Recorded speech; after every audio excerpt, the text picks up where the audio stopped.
എന്താ കുട്ടി കാട്ടിയത്?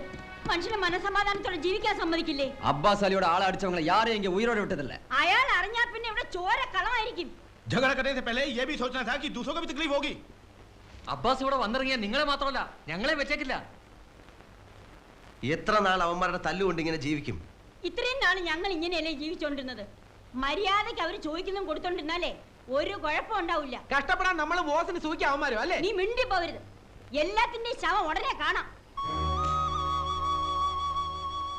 ആരുടെയും ശവം ആരും കാണാൻ പോകുന്നില്ല. അബ്ബാസ് അലി ഇങ്ങോട്ട് വരുന്നതിന് മുമ്പ് ഞാൻ അങ്ങോട്ട് പോയി അയാളെ കണ്ടോളാം.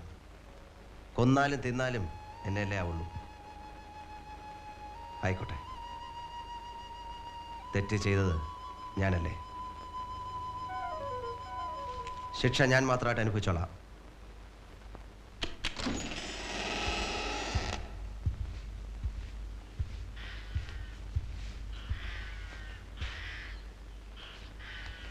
क्या अब्बास है?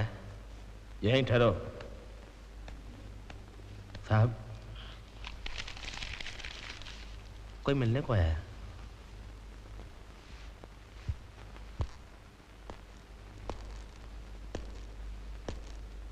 चला सा நான் அங்கே வரலான்னு தான் இருந்தேன். அதுக்கு முன்னாடி நீ இங்கே வந்தது ரொம்ப நல்லதாக போச்சு. ക്ഷമിക്കണം, അങ്ങനെ ഒരു അബദ്ധം പറ്റിപ്പോയി.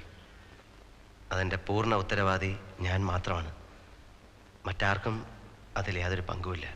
मैंने तेरे को 48 घंटे की मोहलत दी, लेकिन तूने ये शहर नहीं छोड़ा. मेरे इजाज़त के बगैर तूने दारू का धंधा शुरू किया और मेरे आदमी को मारा. ये मेरी गलती थी कि मैंने मेरे दुश्मन को जीने का मौका दिया. ആരെ എതിർക്കാനൊന്നും എനിക്ക് ഉദ്ദേശമില്ല. കയ്യിലുള്ള കുറച്ച് കാശ് വെച്ച് ജീവിക്കാൻ വേണ്ടി ഒരു പണി ചെയ്യുന്നു എന്ന് മാത്രം. കൂടുതൽ സംസാരിക്കണ്ട. ഞാൻ പറഞ്ഞത് നീ കേട്ടില്ല. അതിൻ്റെ പിഴയായിട്ട് ആഴ്ചയിൽ 2000 രൂപ വെച്ച് എനിക്ക് തന്നോളണം. അത്രയും കാശൊന്നും ഞങ്ങൾ ഉണ്ടാക്കുന്നില്ല. ரொம்ப பேசுன ரேட்டிന് ஏறிடும். അബ്ബാസി, अरे चुप! ये जुर्माना सिर्फ तेरे वास्ते नहीं है, ये उन लोगों के वास्ते है जो लोग मेरे को तेरे कारोबार के बारे में नहीं बताया. उन सब लोगों को भी जुर्माना भरना पड़ेगा. അബ്ബാസിനെ അറിയിക്കാതെ കച്ചവടം തുടങ്ങിയതാ പോട്ട്. അയാളുടെ മെക്കെട്ട് കയറാനും കൂടെ തുടങ്ങിയാലോ? ഡാടാ, നീ വലിയ വായൊന്നും അടിക്കണ്ട. അവന്റെ ദേഹത്തോടത് അടിച്ചതിന്റെ ചെവിക്കുനിരിച്ചോളെ. വിളിച്ചേറെ, നിങ്ങൾ എന്നെ ചൊല്ലി തകരാറൊന്നും വേണ്ട. അബ്ബാസിന് 2000 രൂപ കൊടുക്കാൻ പറ്റില്ല, അത്രയല്ലേ ഉള്ളൂ? അത്രേ ഉള്ളൂ. പിന്നെ എത്ര കൊടുക്കാം? 500 രൂപ താൻ കൊടുത്തിട്ടുണ്ടോ? അത് കൊടുത്താൽ മതി. അതിന് അബ്ബാസ് സമ്മതിക്കണ്ടേ? ഞാൻ സമ്മതിപ്പിച്ചോളാം. ഗണപതി പൂജയുടെ അന്ന് കാശ് കൊടുക്കാമെന്നാണ് ഞാൻ ഏറ്റിരിക്കുന്നത്. നിങ്ങൾ കാശ് എൻ്റെ കയ്യിൽ തന്നാൽ മതി. സമ്മതിച്ചില്ലെങ്കിൽ പിന്നെ ഞാൻ ഈ തെരുവിലേക്ക് വരില്ല. പോരെ?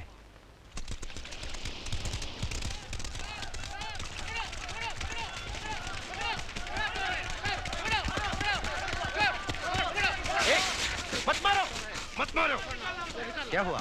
ये चोर है, ये चोरी किया. ഒരിക്കൽ ജയിലിൽ പോയപ്പോഴെങ്കിലും നീ നന്നാവെന്ന് വിചാരിച്ചു. എന്താണ് പൊട്ടിച്ചേ?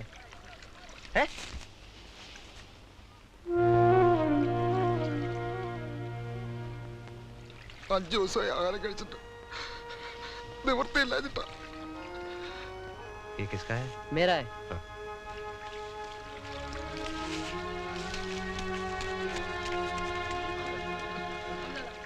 അങ്ങോട്ട് വന്ന നിങ്ങൾ കേട്ടില്ലെന്നറിയാം. കിടന്നിരുന്ന പുര വരെ വിട്ടിട്ടാണ് ദുബായി പോവാൻ ഞാനിവിടെ വന്ന് പണം മുഴുവൻ വാങ്ങി അവരെന്നെ പറ്റിച്ചു. എന്റെ കത്തും പണം സ്വപ്നം കണ്ട് പട്ടിണി കിടക്കുന്നൊരു കുടുംബമുണ്ട് നാട്ടില്. നിവൃത്തിയില്ല ചേട്ടാ, ഞാനെന്താ വേണ്ടേ?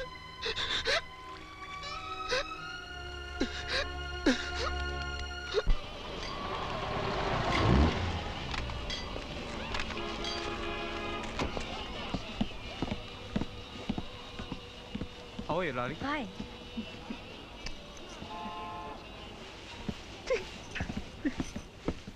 ഹാർബറിൽ നേവിക്കാരിറങ്ങിയ നിനക്ക് കോളാ. ഓട്ടം കിട്ടുമല്ലോ ഫസ്റ്റ് സീറ്റിലേക്കും അതുപോലെ പെണ്ണുങ്ങളോടത്തേക്കെല്ലാം. ആ ടൈപ്പ് ചൊക്ലി നേവി അല്ല ഈ ടൈപ്പ്. ക്യാപ്റ്റനാ ഇറ്റാലിയൻ ഷിപ്പില്. ഹരി, കഴിഞ്ഞു കേട്ടോ. ഇന്ന് അത്രേ കാണൂ. കൊളാബ ഏരിയയിലേക്കുള്ളത് നാളെ കൊടുത്തയക്കാം. കാലത്ത് സായിപ്പിന്റെ ഓട്ടം ഉണ്ടായിരുന്നു. ലോങ് ട്രിപ്പാ, പറഞ്ഞ കാശ് കിട്ടും. ഒന്നുകിൽ ഈ പണി ചെയ്യണം, അല്ലെ ഈ സായിപ്പിന്റെ ഗണപതി പൂജ വരെ തന്നെയാ. അത് കഴിഞ്ഞ് ഈ കച്ചവടം ഉണ്ടാവുമെന്ന് എനിക്ക് തന്നെ അറിയില്ല.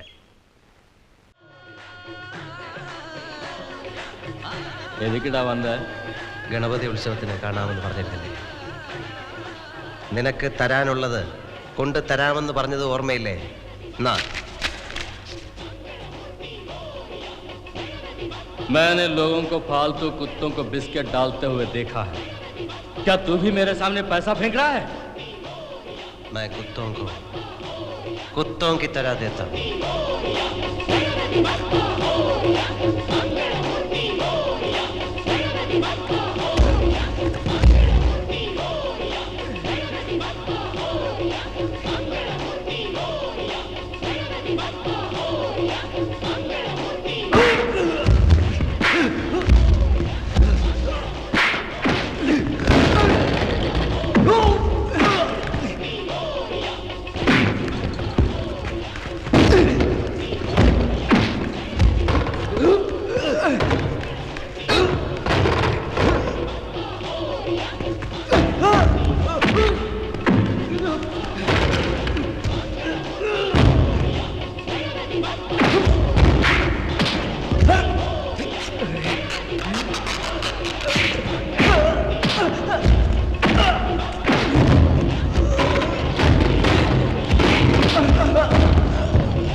अब्बास अली का खून हुआ है, वो भी सोच समझ के किया हुआ है. गणपति के पूजा की वजह से ना किसी ने कुछ सुना ना कुछ देखा, लेकिन मुझे यकीन है कि दुश्मन उसी इलाके का है. तुम लोग जाओ, उस इलाके के लोगों को इतना घबराओ, इतना डराओ. ये सब खेल ही डर का है. उन लोगों को तब तक मारो जब तक वो बताते नहीं कि अब्बास अली का खून किसने किया है.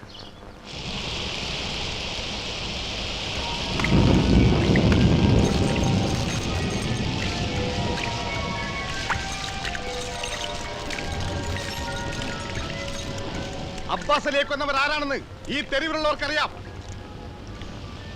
പറഞ്ഞില്ലെങ്കിൽ അത് പറയിപ്പിക്കാൻ ഞങ്ങൾക്കറിയാം. പറയണം, ഞാൻ തല്ലിപ്പൊളിക്കും.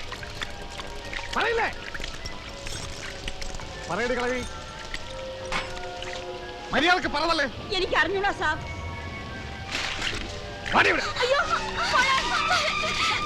നിങ്ങൾക്കറിയാം, ഇവിടെയുള്ള എല്ലാവർക്കും അറിയാം. പറഞ്ഞില്ലെങ്കിൽ സ്വന്തം മകളെ തുണിയിലായി നാട്ടുകാർ മുഴുവൻ കാണും. സത്യമായിട്ട് ഞങ്ങൾക്കൊന്നും അറിഞ്ഞൂടാ. അഴിക്കണം. അയ്യോ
മുझे കിസി കി മദദ് നഹീ ചാഹിയേ.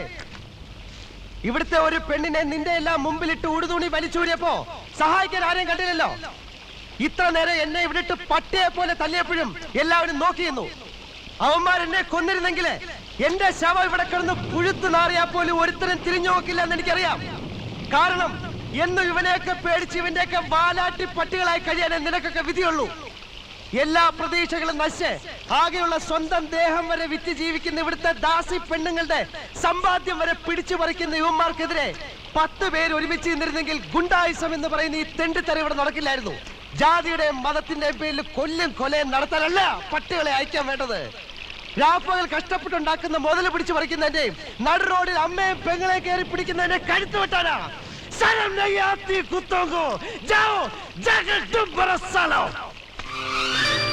കണ്ടു ഞാൻ മിഴികളിൽ ആലോലമാം നിൻ ഹൃദയം. ഓ കേട്ടു ഞാൻ മൊഴികളിൽ വാചാലമാം നിൻ നൊമ്പരം.